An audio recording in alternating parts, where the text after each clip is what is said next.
Hannah Pierce did not raise her voice when it happened. She did not slam her hand on the table or storm out mid-sentence. The moment unfolded quietly, which somehow made it worse. They were seated around the long dining table in her parents' suburban home, the same one she had been driving to every Friday night since college. The roast chicken sat untouched on her plate, steam curling upward as her mother spoke with calm certainty.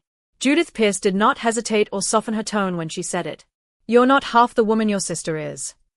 The words landed with such force that Hannah felt the room tilt slightly, as if the floor itself had shifted. Her fork paused in mid-air. Across the table, Vanessa smiled faintly, not cruelly, just confidently, as though the statement confirmed something everyone already knew. Hannah pushed her chair back slowly. The scrape of wood against hardwood cut through the silence. She surprised herself by how steady her voice sounded. "Then she can start paying your mortgage." The air snapped. Edward Pierce went pale. "Mortgage," he whispered, as if the word itself might undo him. The shock in his eyes was real, but it was nothing compared to what came next. Because the truth Hannah had just cracked open was only the beginning. "Before I continue, I want to ask you for a favor.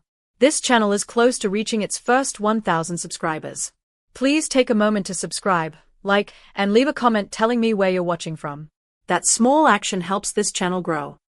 Hannah had learned long ago that silence was safer than honesty in her parents' house.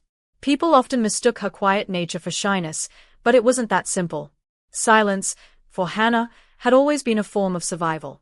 Growing up as the younger daughter meant learning quickly where attention flowed and where it did not. Vanessa had always filled rooms effortlessly. She spoke with confidence, argued with flair, and seemed to collect admiration without trying. Hannah watched from the edges, absorbing everything, saying little.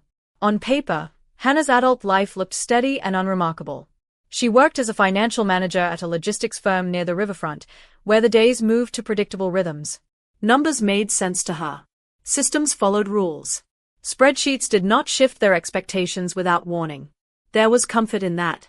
She lived alone in a modest apartment, warm lamps glowing in the evenings, her routine neat and orderly. She cooked simple meals, folded her laundry carefully, and slept well most nights. It was a good life. A quiet one. And it held together, until Friday. Every Friday evening, Hannah drove to her parents' two-story house, framed by trimmed hedges and the careful illusion of perfection. The moment she stepped inside, she felt herself shrink back into an earlier version of who she used to be. The daughter who listened. The daughter who didn't interrupt. Vanessa was always there too, radiant and self-assured, dropping news of promotions, conferences, or new plans. Judith and Edward listened with pride that bordered on reverence. Hannah's accomplishments rarely made it past the first sentence. She had paid her own tuition at 17. She had worked 2 jobs through college.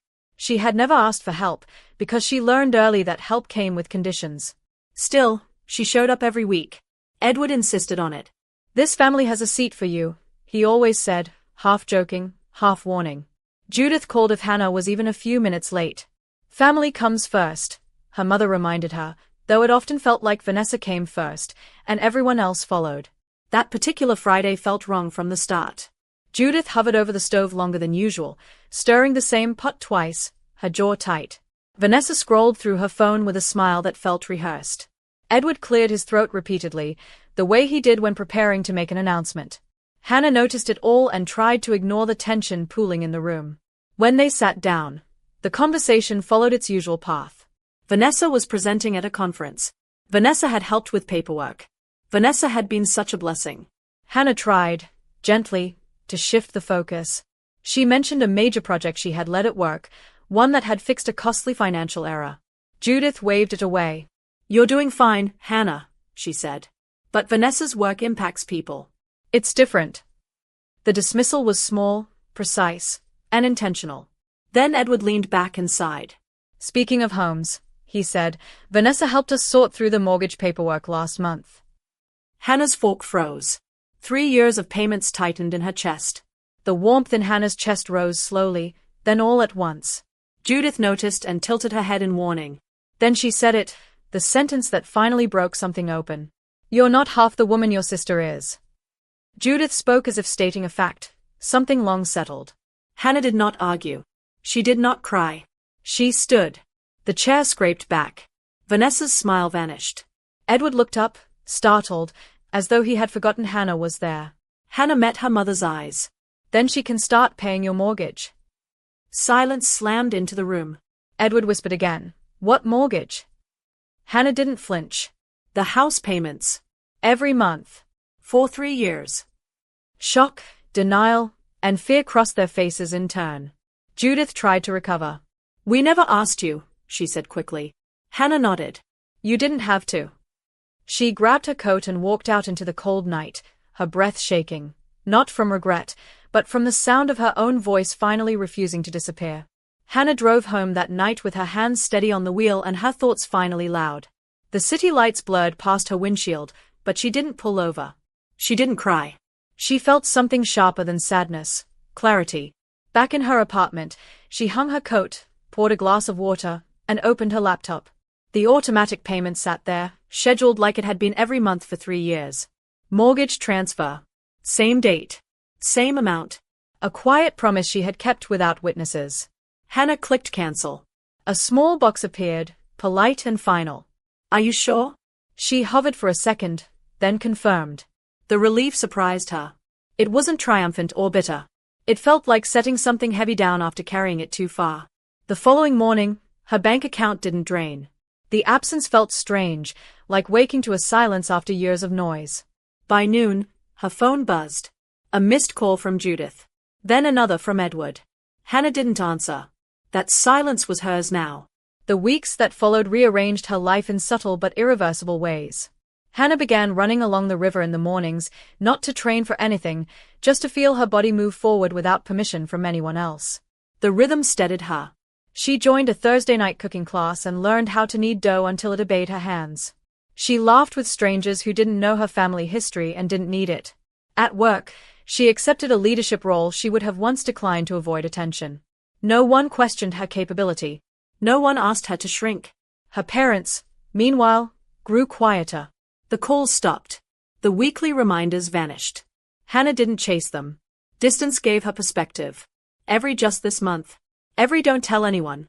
Every time credit had been handed to Vanessa while Hannah paid in silence. Seeing it clearly didn't hurt the way she expected. It hardened something useful inside her. She stopped wondering if she had overreacted. She hadn't. She had simply stopped cooperating with a lie. The photo arrived on a quiet Sunday morning. Mrs. Bennett, her parents' elderly neighbor, sent it without commentary. The image showed Hannah's childhood home with a banner stretched across the porch. "Congratulations, Vanessa, for preserving the family home." Hannah stared at the screen, her pulse steady, her jaw tight. Preserving. The word felt surgical in its cruelty. Every late-night transfer. Every sacrifice. Rewritten in bold letters for public consumption. Hannah didn't cry. She walked to the dining table, opened the folder she had kept for years, and laid everything out. Bank statements. Payment confirmations. Messages from Judith asking her to handle it this once. She organized the documents by date, month by month, until the truth formed a timeline too clear to argue with. It looked less like paperwork and more like a record of endurance. When her phone rang, she answered. Sophie Lane's voice was low. "Hannah, I think you should know," she said. "Your parents are planning a family appreciation dinner in Seattle. They asked me to build a slideshow." Hannah already knew the answer, but she asked anyway. "It's about Vanessa." Sophie hesitated. "They're calling her the reason the house was saved." The words settled without drama. "Send me the file," Hannah said. When it arrived, she opened it slowly. Vanessa smiling on the porch. Vanessa holding documents. Captions praising her sacrifice. Hannah made a copy. After the final slide, she added her own. Clean charts. Clear dates. 3 years of payments displayed without commentary. Screenshots, blurred for privacy but unmistakable in meaning. The last slide showed the house again, plain and quiet, with one sentence: "The truth deserves a place too." Hannah saved the file to her laptop, to the cloud, and onto a small USB drive she slipped into her bag. She didn't feel nervous. She felt ready. By the time the invitation arrived, she had already moved into her new apartment in Seattle. Bright, minimal, entirely hers.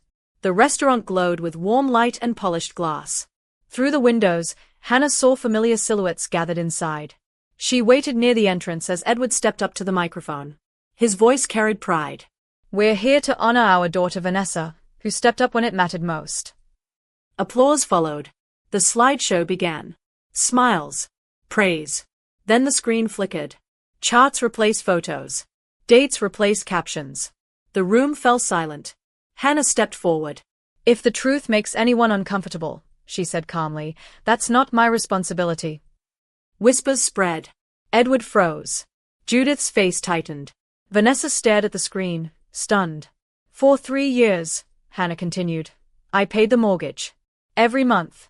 Quietly." Edward tried to intervene. "Hannah, let's talk outside." She shook her head. "You wanted the story told." She paused. "Now it is." She didn't linger. She didn't argue. She turned and walked out, her steps light, the night air sharp and clean. For the first time, she wasn't leaving to escape. She was leaving complete. The days after the dinner passed quietly, almost eerily so. Hannah returned to her routine without disruption, as if the confrontation had closed a door rather than opened one. She went to work, answered emails, led meetings, and cooked dinner in her new kitchen while the city lights softened outside her windows. No messages came from her parents. No explanations. No apologies. The silence felt deliberate, but it no longer carried the power it once did. Hannah understood something then that had taken her years to learn. Closure does not always arrive with conversation. Sometimes it arrives with absence. She slept better than she had in months. When she woke, her chest felt lighter, as though something heavy had finally been named and set aside. Whatever reaction her parents were having, it belonged to them now. She had already moved on. 2 days later, a knock came at her door just after noon. Through the peephole, Hannah saw Judith and Edward standing close together, their posture hesitant, unfamiliar. When she opened the door, neither of them spoke at first. They stepped inside slowly, glancing around the apartment as though they were seeing her clearly for the first time. Sunlight spilled across the floor, catching the edges of her bookshelf and dining table. Judith broke the silence.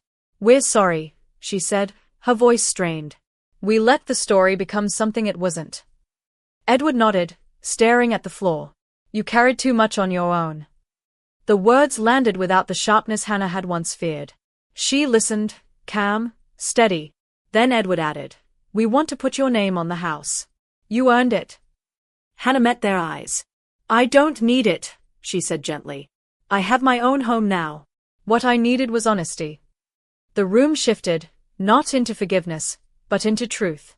Judith's hands trembled as she clasped them together. Edward looked smaller than Hannah remembered, like a man who had mistaken silence for peace. "I'm not angry," Hannah said. "But I won't disappear again." They nodded, understanding finally settling in. When they left, the apartment felt brighter. Hannah stood by the window, watching them walk away, and realized she didn't feel triumphant. She felt finished. That chapter had ended without bitterness. In the weeks that followed, her life continued to expand in ways that felt earned rather than borrowed. She took on a new role at work, one that placed her at the center of decisions instead of behind them. She filled her evenings with friends, laughter, and plans that belonged solely to her. No one asked her to be smaller. No one confused her consistency for invisibility. Vanessa tried once. A message arrived late one night, brief and uncertain. "I didn't know how much you were doing." Hannah read it once and set her phone down. She didn't respond immediately. When she did, her reply was simple. "Knowing now is enough." She meant it. The need to be understood had loosened its grip. Hannah no longer measured herself against her sister or her parents' approval. She measured herself by something steadier, self-respect. On weekends, she explored the city, walked along the water, and made her apartment feel more like a reflection of who she was becoming. The past still existed, but it no longer dictated her future. She had learned the cost of staying silent and the freedom that followed when she stopped. One evening, as Hannah watered a small plant on her balcony, she looked out over the skyline and smiled. For years, she had believed keeping the peace meant enduring whatever was handed to her. Now she understood the truth. Silence does not protect you. It erases you. Speaking up hadn't broken her family. It had broken the illusion that required her to stay small. Whatever came next, with her parents, with Vanessa, with herself, would be built on honesty or not at all. And for the first time, Hannah wasn't afraid of that. The future felt open, unclaimed, and entirely her own. Time settled into Hannah's life differently after that. Weeks passed, then months, and the urgency she once carried faded into something calmer and more durable. Her parents reached out occasionally, not with demands, but with caution. Short messages. Neutral check-ins. Hannah answered when she felt ready and ignored them when she didn't. The balance felt right.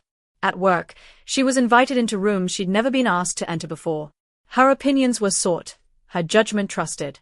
She noticed how easily people listened when she spoke without apology. The realization stayed with her. Confidence didn't require volume. It required ownership.